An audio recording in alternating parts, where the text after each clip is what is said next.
Hi hello నమస్తే భారత్ బాధ్యత ఛానల్కు స్వాగతం అండి. నేపాల్ తాత్కాలిక ప్రధాని జస్టిస్ సుశీల ఖర్గే ఆమె పిఎంగా ఈ జెన్జీ కిడ్స్ అందరు కలిసి డిక్లరేషన్ ఇవ్వడం జరిగింది. ఆమె పిఎంగా ఎన్నుకోవడం జరిగింది. ఆమె ఈరోజు బాధ్యతలు వచ్చిన తర్వాత ఈరోజే మొదటిసారిగా మీడియా దగ్గరకు వచ్చి ప్రజలను ఉద్దేశిస్తూ మాట్లాడింది. మెయిన్గా ఎంతమంది చనిపోయారు, అసలు స్టూడెంట్స్ ఏమేమైంది, ఎవరైతే స్టూడెంట్స్ జెన్జీ ఈ జెడ్ అనే దాంట్లో పాల్గొని ఆ ప్రొటెస్ట్లో పాల్గొని చనిపోయారో మొత్తం 51 మంది చనిపోయినట్టు తెలుస్తుంది. వాళ్ళకు ప్రధాన సానుభూతి తెలుపుతూ అలానే వాళ్ళకు ప్రతి ఒక్కరికి కూడా 10 లక్షల దాకా అమౌంట్ వేయడము, 1000 మందికి దెబ్బలు తాకినట్టు తెలుస్తుంది. వాళ్ళను అందరినీ కూడా వాళ్ళు వీర మరణం పొందారు దేశం కోసం అని నేపాల తాత్కాలిక ప్రధాని సుశీల ఖర్గే గారు డిక్లేర్ చేయడం జరిగింది.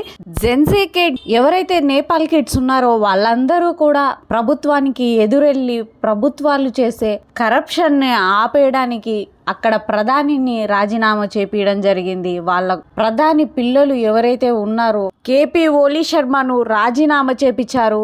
ఆ తరువాత అక్కడ జరిగే పరిస్థితులన్నీ మనం చూస్తూనే ఉన్నాము. ఒక యాప్ ద్వారా ఈ జస్టిస్ ఈమె న్యాయవాది వృత్తిని ఎంచుకున్న సుశీలను ఎటువంటి రాజకీయ అనుభవం లేని సుశీల ఖర్గే గారిని ఎంపిక చేసుకోవడం, అక్కడున్న కిడ్స్ అంతా జెన్జీ కిడ్స్ అంతా కలిసి తరువాత ఆమె పిఎం మోడీ గారితో కూడా ట్వీట్ చేయడం జరిగిందని తెలుస్తూ ఉంది. వాళ్ళిద్దరి మధ్య కాన్వర్సేషన్ జరిగిందనే విషయం కూడా తెలుస్తూ ఉంది. మోడీ గారు కూడా నేపాల్ ప్రజలు శాంతియుతంగా ఉండి పరిష్కరించుకొని ప్రతి ఒక్కరూ కూడా దేశ భవిష్యత్తు గురించి పాటుపడాలనేసి మోడీ గారు కూడా పిలుపునియడం జరిగింది. గతం నుంచి కూడా ఈ సుశీల ఖర్గేకి భారతదేశం పట్ల అపారమైన గౌరవం ఉన్నట్లు తెలుస్తుంది.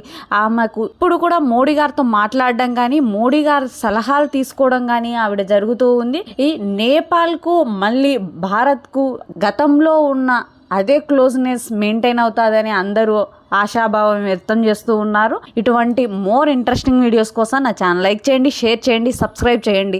ధన్యవాదాలు.